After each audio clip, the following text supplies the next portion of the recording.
Tout le monde, en vos titres, grades et qualités,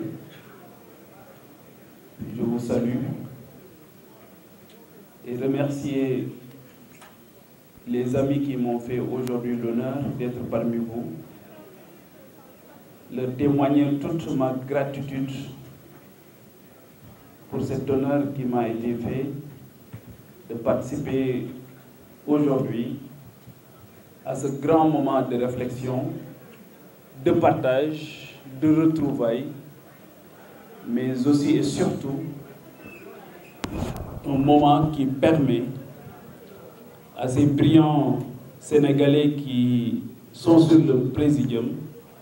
de susciter des vocations, de partager avec vous ce qu'ils croient, ce qu'ils trouvent être juste pour vous permettre à chacun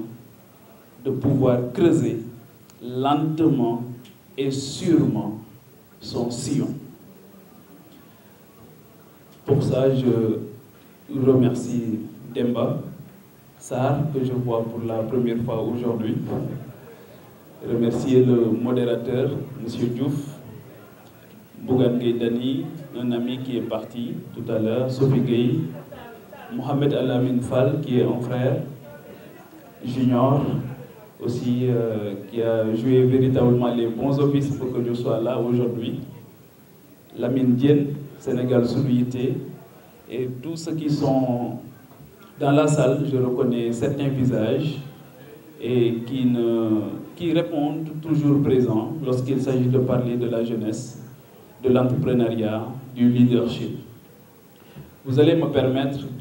d'enfreindre le protocole. Et comme à l'accoutumée, les gens qui me rencontrent souvent savent que je préfère m'entretenir avec le public à travers notre langue. Wolof la bëgg a waxtaanee ak yéen.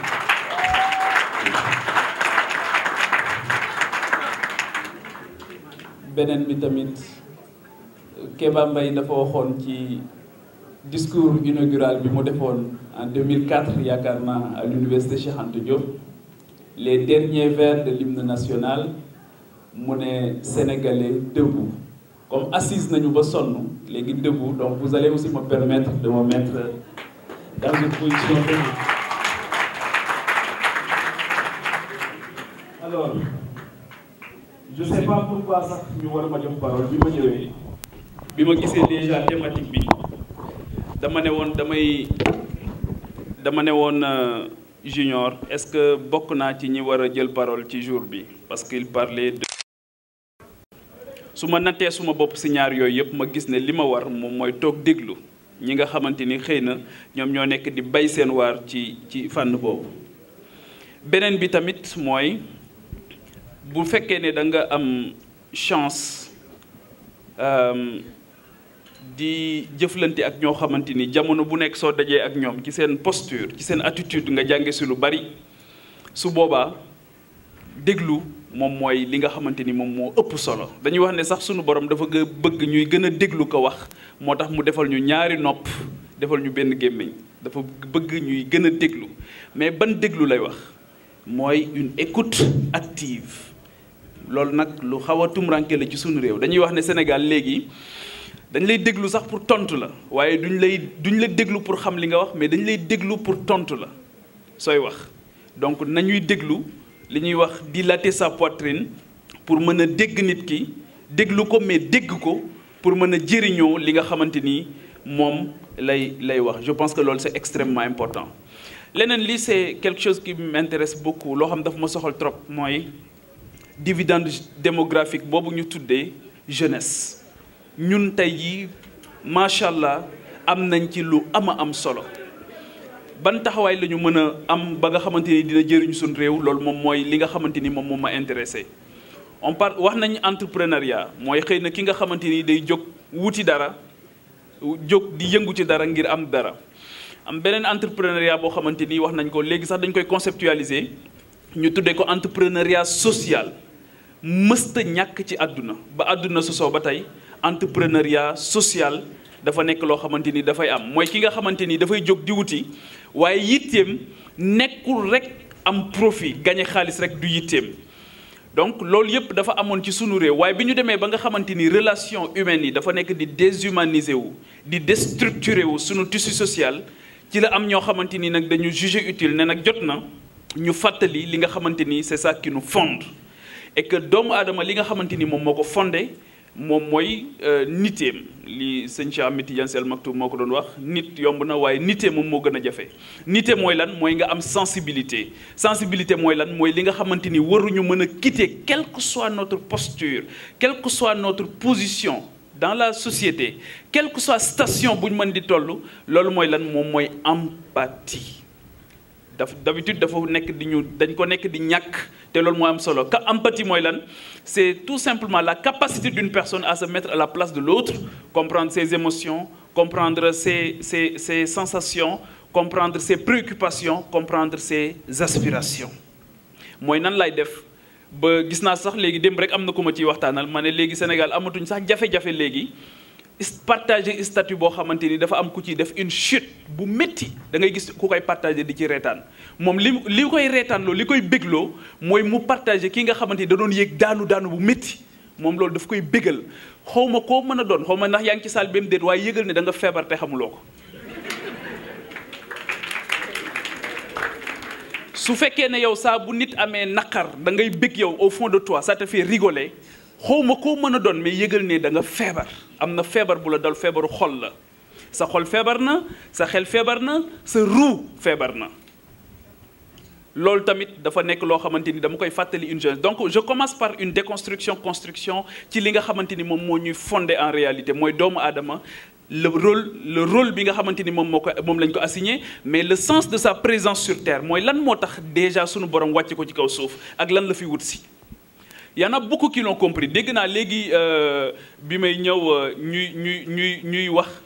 ci ki nga xamante ni dañu créer lu bari ci kaw suuf ñi nga xam dañu créer ça peut surprendre beaucoup de gens mais ñi nga xamante ni dañu créer ay mbir yu rëy ci kaw suuf ils n'ont même pas eu le temps de jouir amuñu woon temps wu béggee tey jii ki nga xam moo defar caméra bi wala ki nga xamante ni moo defar micro bi nga xamante ni moom laay utiliser il n'a pas eu le temps amul woon jotu di fo ci laboratoire yi la nekkoon ci laboratoire yi la doon nekk di liggéey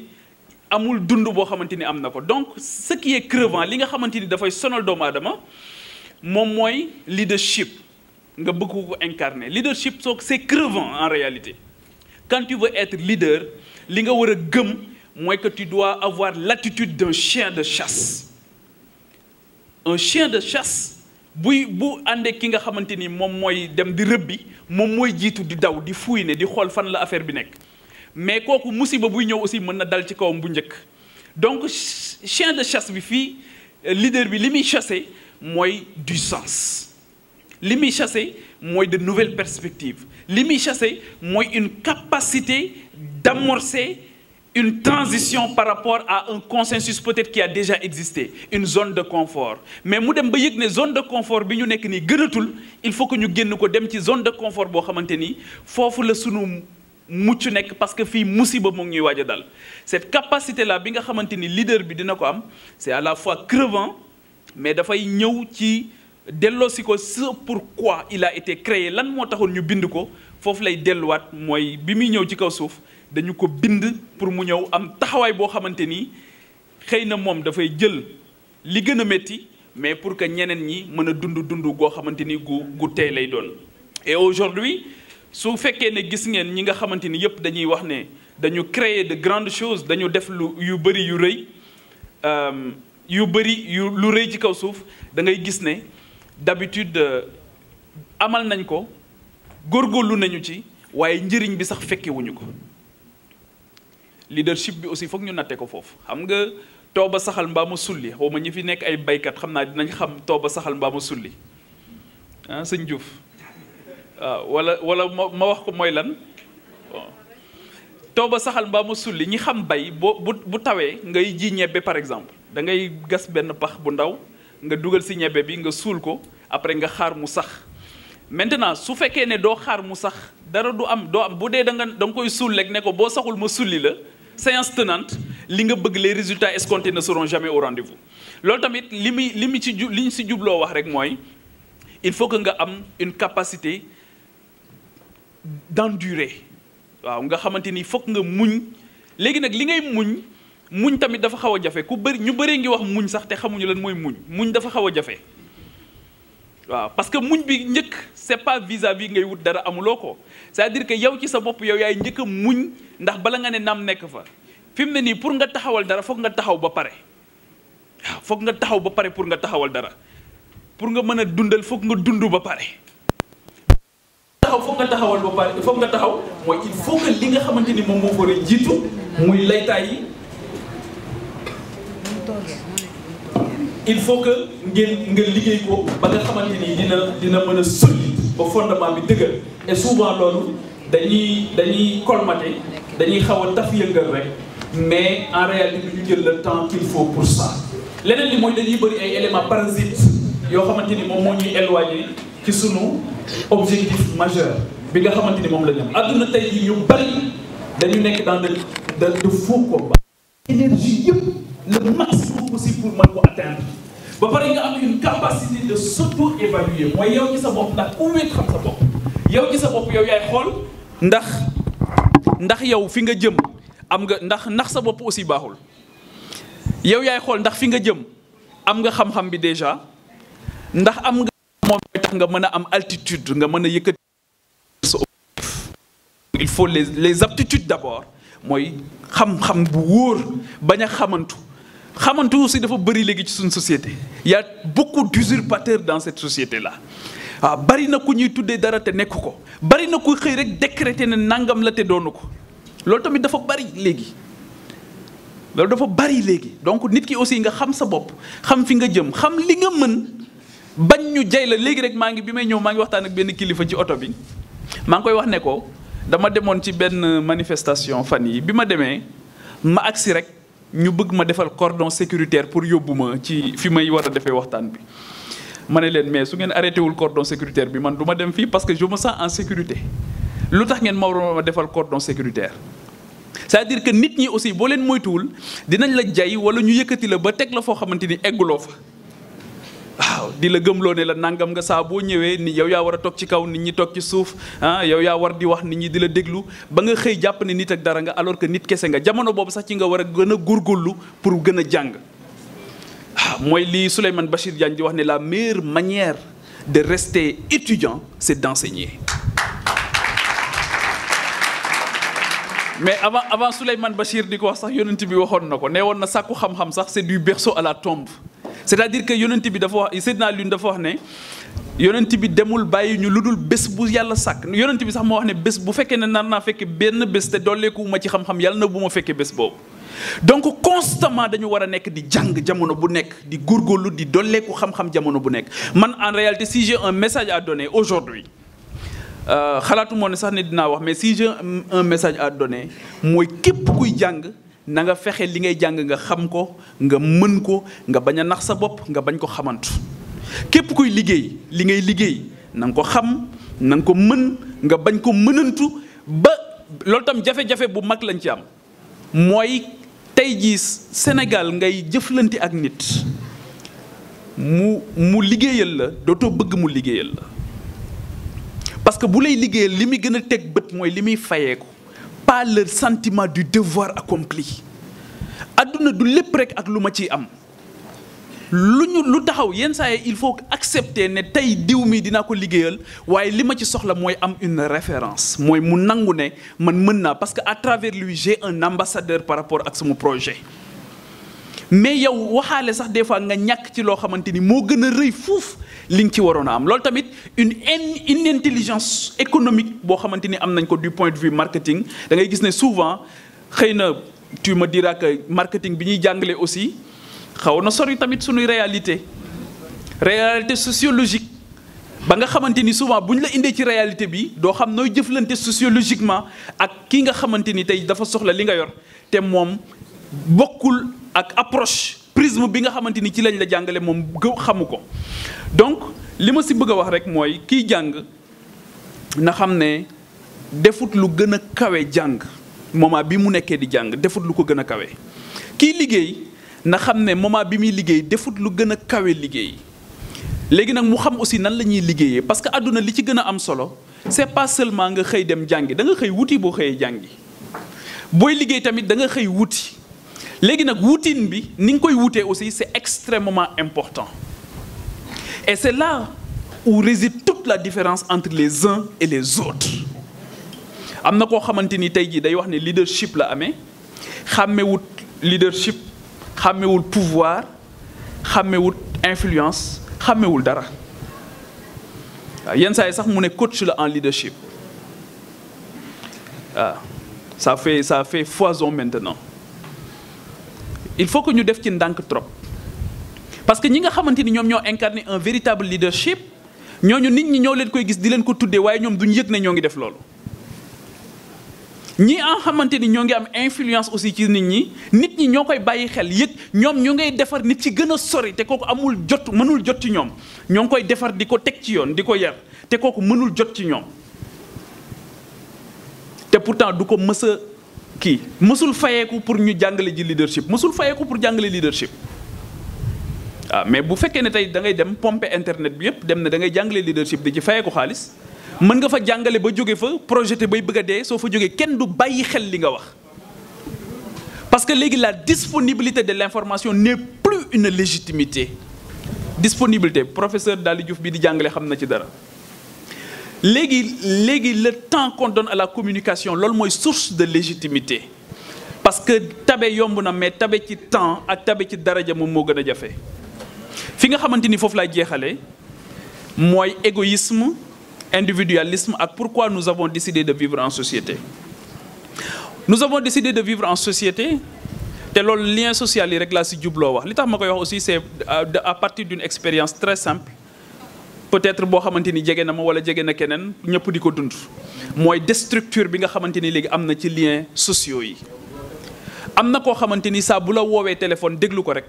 xamal ne soxla la lay wax du la woo mukk pour xool noo def moom ci boppam rek la nekk intérêt rek lay lijjanti. anglais yi ñoo ngi ko tuddee selfish individualisme loolu moo tas àdduna même les grandes guerres ce qui est à l'origine des grandes guerres aujourd'hui c'est l'individualisme ak guerre yi nga xamante ni ñoo tukkal àdduna yëpp ba ci suñ famille li ko yàq yëpp mooy individualisme. am na koo xam moom boppam rek la bëgg ci boppam rek la nekk saa boo ko gisee muy dem bu ko laaj lu muy dox xamal ne ci boppam la nekk individualisme saa bu la woowee xamal ne soxla la lay wax bu amul soxla pare na ci yow. non seulement bu amul soxla pare na ci yow mais fu mu la fekkee ñu lay yàqee sax moo leen di jàppale te pourtant boo amee soxla yaa koy faj kooku bu fekkee ne moo ngi ci salle bi je peux pas dire lever la main mais bu fekkee moo ngi ci salle bi na xam ne li muy def baaxul waaw del yittewoo nit ñi ngir dimbali leen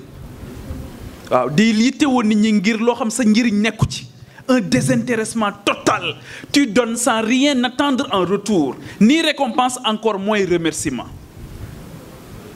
Et c'est là où foofu la Olof Njaay daanu bu rëy parce que dafa wax ne ku la defal lu baax bu ko waxul buy lim ay noonam na la ci boole yàqu-yàqu bu rëy la. C'est pas vrai du dëgg am na koo xamante ni sàkku na ci yow dara parce que amu ko mais bëgg na dignitéem nga préserver ko. mais kooku doo ko wax loo il faut pas que nga obligé ko mu statut ko mais statut bu mu dugal nga dem xool ndax wax na ci yow ba tey wala waxagul ci yow su waxul ci yow tu es frustré. beneen bi tamit mooy ki nga xamante ni moom dafa bëgg nit ñi di ko waxal lu baax rek moom te du ko waxal kenn moom mënul waxal nit lu baax mais moom bëgg na ñëpp di ko waxal lu baax su ko yëgee ak su ko yëgul ci selfish la nekk ci individualisme la nekk loolu tamit baaxul du defar société. àdduna man xam naa ñoo xamante ni ñoo jël ay nit yëkkati leen ba ñu taxaw te kenn xamu leen xam naa leen mësuñoo yittewoo ku leen wax ku ko tudd je les connais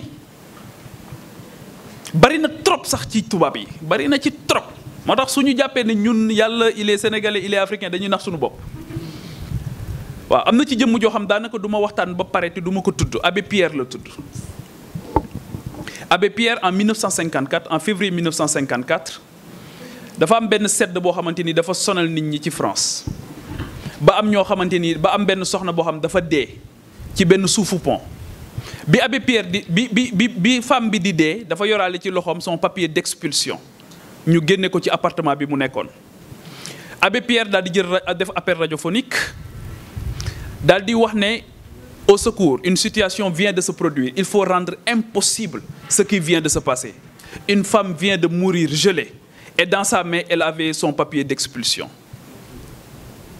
Abbé Pierre wutuloon ku ko tagg de, il ne cherchait ni honneur ni privilège, encore moins une élection wala une nomination, wutul décret wutuloon dara waaye li mu doon defal foofu mooy humanité moom la doon exercer ba tax mu yuuxu boobu tey moo jur li nga xamante ni moom mooy la fondation Emmaüs. yuuxu boobu moom moo jur en France ce qu'on appelle les maisons de dépannage et un peu partout dans le monde. yuuxu boobu moom moo tax jamono tey jii en France en yenn période d'hiver yi mënatoo génne nit léegi ci biir këram bu fekkee ne sedd bi dafa am ba tollu fenn fi mais yuuxu boobu moom moo tax aujourd'hui dans la loi de la décentralisation en France 25% des collectivités territoriales dañ koy yóbbu attribuer ko aux logements sociaux. waaw ñun ak sunu njullite gu réy gi yëpp ana sunuy Abbé Pierre qui se bat pour le logement social au Sénégal. yéen ñi ñëpp tey njàqare bi ngeen am surtout les jeunes cadres mooy nu ngeen def ba am kër. qui se bat à vos côtés pour ngeen am kër. kan mooy taxaw tey jii pour bu ngeen feejoo mën a bu ngeen feebaree mën a faju kan ngeen di dégg moom muy faju ba pare di leen yuuxul pour bu ngeen feebaree mën a faju. ku sa ceeb tooy rek yow jàpp nga ne kuy waxati sax dafa bëri wax. kuy wax nga jàpp ne yow comme yow doo def mukk te yàlla tax pour yow kuy def am na lu tax muy def. kooku tamit moo ngi ci mbooloo bi.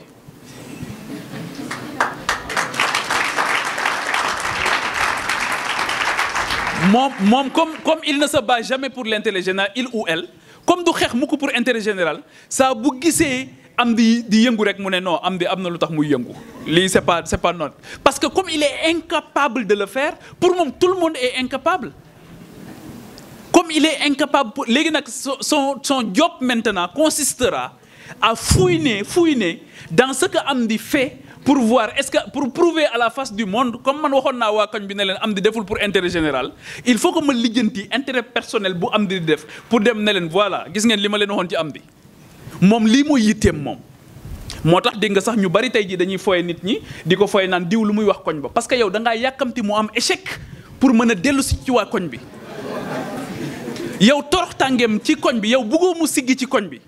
moo tax yow da nga bëgg mu torox ci biti pour bu dellusee ci koñ bi nga ne waaw diw lan lay wax waa koñ bi tey et tout le monde ñëpp dañ ciy enjaillé di ci bëgg.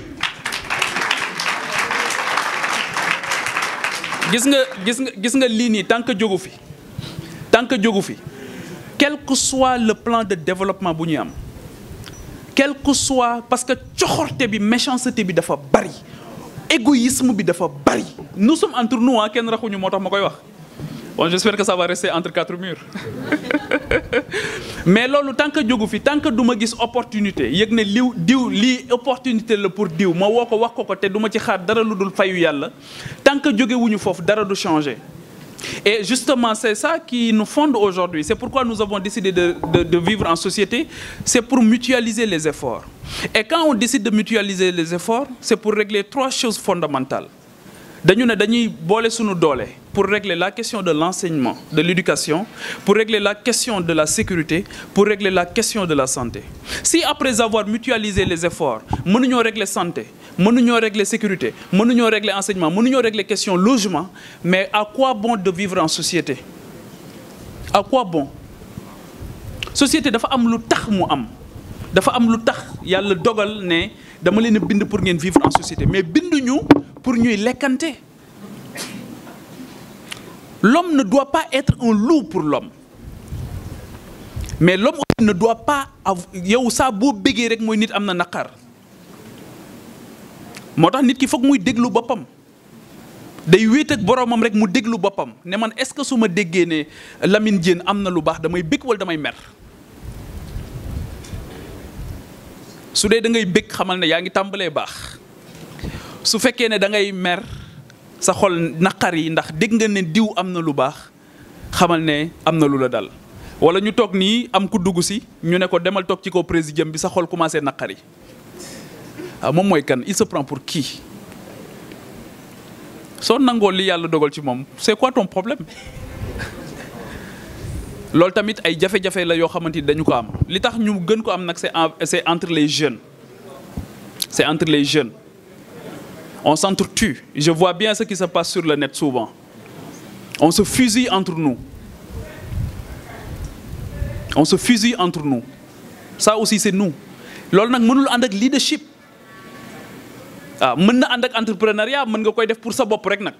yow yaa ngi entreprendre mais ci sa bopp rek nga nekk sa business rek même dans le cadre de ton business si tu vois des opportunités pour quelqu'un mënoo ko woo wax ko.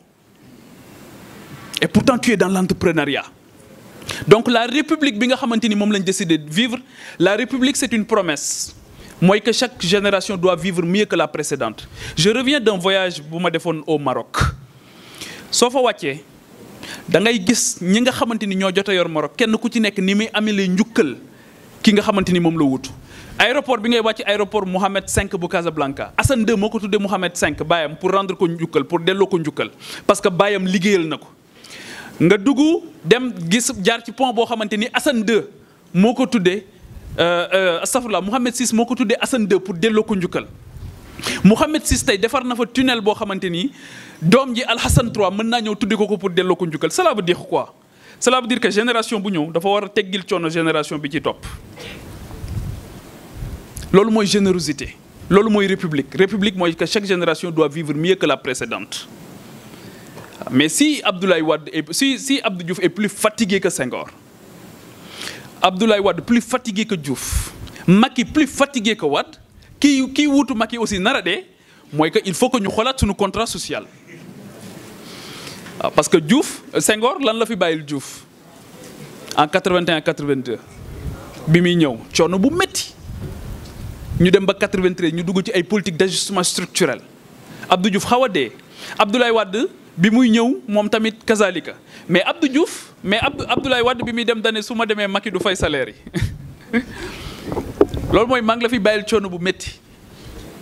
Donc cela veut dire quoi? Cela veut dire que acte booy mën di poser rek il faut que nga xool la conséquence bi muy am par rapport ak ñi nga xamante ni ñoom ñoo lay wuutu après lan nga leen di teggil ci coono. Et c'est le rapport que nous devons avoir même au sein de notre famille mooy man tey xeex bi may xeex c'est pas pour moi c'est pour mes enfants mooy bu ñu ñëwee coono yi ma jaar ñoom nan lay def ba ñoom coono yooyu duñ ci jaar. Et que pour man entrepreneuriat aujourd'hui au-delà de gagner de l'argent foofu lay dugg tamit waaw sunu réew yi rek ngay gis tey. Nit koo xamante ni dans sa vie il n'a fait que profiter d'un état de précarité d'un pays nekk un grand importateur après ñëpp di la taggal sa maam yow tu n'as jamais aidé l'État du Sénégal à avoir une souveraineté alimentaire yow tu as profité de sunu manque de souveraineté pour mën di exploiter l'État du Sénégal di ci am ay milliards te yow mosoo ñoo dimbali pour ñu am autosuffisance parce que autosuffisance alimentaire ce n'est rien d'autre que la sécurité alimentaire. Sécurité yëpp baax na mais sécurité alimentaire moom Hassan II dafa waxoon Maroc ne leen xawma développement li ma xam mooy ne nit ñi lekk ba suur naan ba mandi su nit ñi lekkee ba suur naan ba mandi après li ci des on pourra en discuter. Donc loolu ça me semblait important je pense que j'ai été très long mais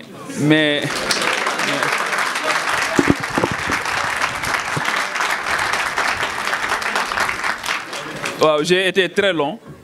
Mais li ma si bëggoon rek li ma si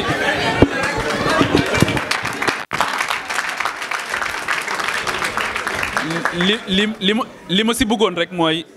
li ma si bëggoon rek mooy sans protocole sans artifice je voulais juste partager avec vous ce qui me tient à cœur et ce que je rencontre au quotidien et qui constitue des goulots d'étranglement pour sunu askan sunu réew. Dans les entreprises nit ñaa ngi xeexante dans les sociétés dans les maisons les revanches sociales s'enchaînent ku nekk bëgg a jël revanche je vais le casser waaw kii je vais lui clouer le bec waaw am na suma xarit bu fi nekk sax moom am na ku ko waxoon ne ko Pape Djibril je vais lui clouer le bec waaw bu ñëw ne ma moytul diw nee na ma il va te clouer le bec. bu ñu sañoon tey suba dootoo wax tu vas pas reprendre le micro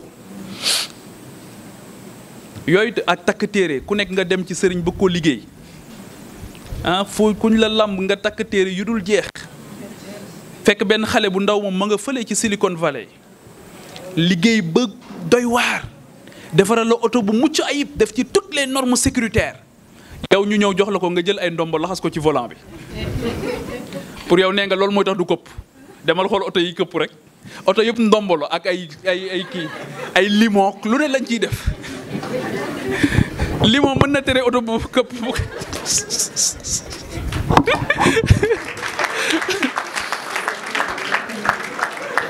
foofu tamit li ma si wax rek mooy il faut que ñu xam ne sunu borom nekk lu ñu fi ñun rek dafa ñu jox xéewal bu màgg muy xel nag dafa am luy tax mu nàññ mu briller ñu jox la xol jox la ruu pour nga nekk nit ku màgg mais il faut que nga yëkkati ko il faut que nga am une élévation il faut que nga dem atteindre les cimes les plus insoupçonnées mais mënoo yem rek ci yor benn que sur les besoins animaux c'est pas possible donc une élévation moom mooy tax ñu mën a atteindre réew yi gën a mag sama voyage bi ma demoon Maroc rencontré naa fa kilifa dans ci sphère yëpp dew ma fenn foo xamante ni wax nañ fa ay futilités yu ñàkk solo partout où je suis allé on a parlé d'innovation technologique d'investissement et de numérique partout où je suis allé ku ma mën a waxal génnoo wax ji génnul ci lii investissement commerce innovation technologique ak numérique personne n'a le temps pour autre chose personne n'a le temps pour autre chose leneen li aussi mooy ñu sublimer xam-xam il faut que xam-xam ak boroom xam-xam yi ñu bëgg leen ci réew mi mais réew mënuma comprendre réew mu bëgg développement boroom xam-xam ñu lay toroxal bëccëgu ndara kam tey boroom xam-xam yooyu ñuy toroxal ci réew mi bu ñu demee feneen daanaka ce sont des demi-dieux mais da ngay ñëw Sénégal ku teg koo xamante ni xamul dara nga wax ba pare mu ne la li nga wax tegoo ko fenn alors que bi ngay jàngi moom mu ngi woon ci leneen wala nga nekk di sonnal sa askan di sonnal sa communauté nga gis koo xamante ni moom xëy toog nan ataay rek lay def te loo def mu critiquer ko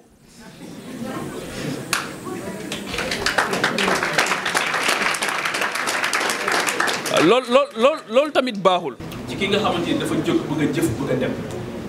dañuy wax ne noo bëgg a mel rek de ko mel. je vais pas interdire aujourd'hui journaliste par exemple mënu ma ko ba tere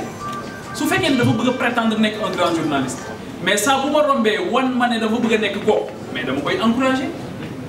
mais du ma ne ko yow xanaa sa bopp bi baaxul mënoo nekk kooku mais dama koy encourager il faut donc qu'on se donne la main góor li Cheikh Ibrahima Fall doon wax daa ne góor day jàpp ci góor jàpp ci góor jàpp ci góor bay egg ci yàlla. dans tous les domaines loolu moo tax am na Lamine moo ko wax léegi saa bu ma déggee ku naan je me suis fait seul damay bëgg a rey sama bopp personne kenn defarul boppam ku xalaat sa papa sa yaay sa Rousseau wax loolu waaw parce que fi ñuy jaar ak yow mënoo dara xamoo dara ñëpp seen inquiétude mooy nga bañ a gaañu wala nga lekk loo wartali yàlla bu la dara booy jooy te xamuñu li ngay jooy lan la tout le monde est inquiet après yow nga dem ba màgg tu as le culot de dire que je me suis fait seul personne kenn deful sa bopp faaw suñu borom am ñu la booleel ñoo xamante ni ñoo lay taxaw mais ñooñu celui qui ne rend pas hommage aussi à ses maîtres ne sera jamais maître. Il faut apprendre à rendre hommage à ça. foofu it delloo njukkal laa ci jublu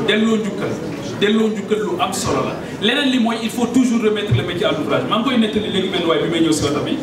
Baye Niass sa dernière discussion bi mu def avec Imam Hassan Cissé ci Londres Imam Hassan moo koy nettali nee na dañu nekkoon ñoom ñaar di décortiquer riba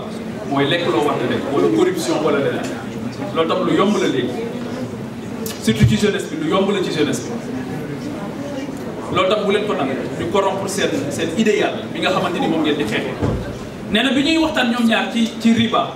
nee na li ko Baye Niass mujjee wax mooy cëy doom boo xamoon ni mucc jafe waaw cëy doom boo xamoon ni mucc jafe loolu la ko mujjee wax cela veut dire que rien n'est acquis ni définitivement ni totalement ni d'avance chaque jour il faut remettre le métier à l'ouvrage chaque jour li nga jàpp ne téye nga ko téyewoo dara mën na xëy échappé loolu moo tax sa pas-pas il faut que nga koy yër toujours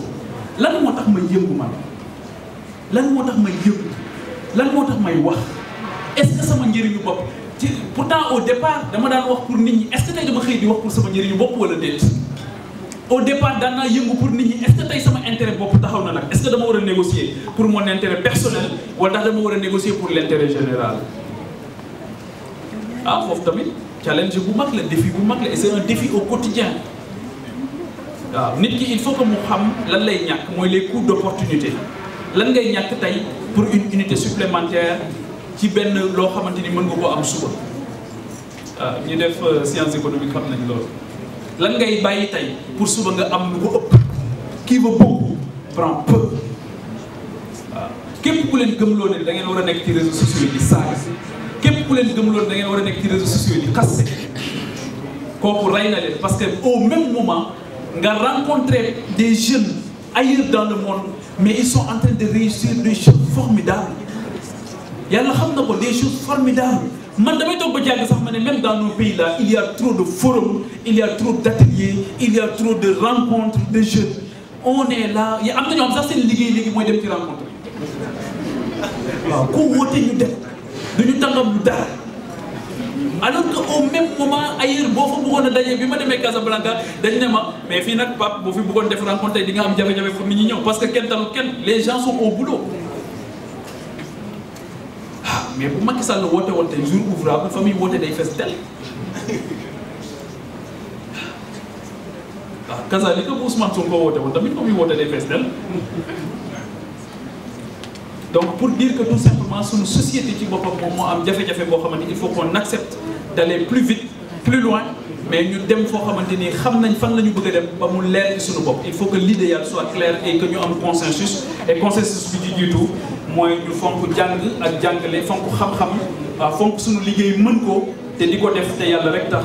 te di ko def te di ci sàkku payu suñu borom ñu yéenante jàmm aussi di dimbalante képp ku mën a dimbali nit nga dimbali ko te yàlla rek tax képp koo xamante ni aussi xam nga loo xamante ni nit ki xam ko mën na ko jëriñ nga dimbali ko yenn saa yi nga gis benn livre xam ne sa xarit war na ko lire su ko lire dina ci doole ku nga yónnee ko tu vois un lien xam ne lien bi mën na ko dimbali nga yónnee ko mais boo gisee lien bi téye ko lu lay ko jëriñ le don véritable la définition du don c'est quelque chose que nous pouvons pas reprendre loolu mooy don mooy loo mënta jëlal li ci ëpp solo mooy le temps tabe ci daraja ak tabe ci temps lu jafe la tabe ci daraja ak tabe ci temps lu jafe la foofu tamit ku nekk war na fi natt sa bopp et puis voilà yàlla suñu borom dimbale ñu yàlla enfreindre naa am naa protocole yëpp mais maa ngi leen di jégalu bu baax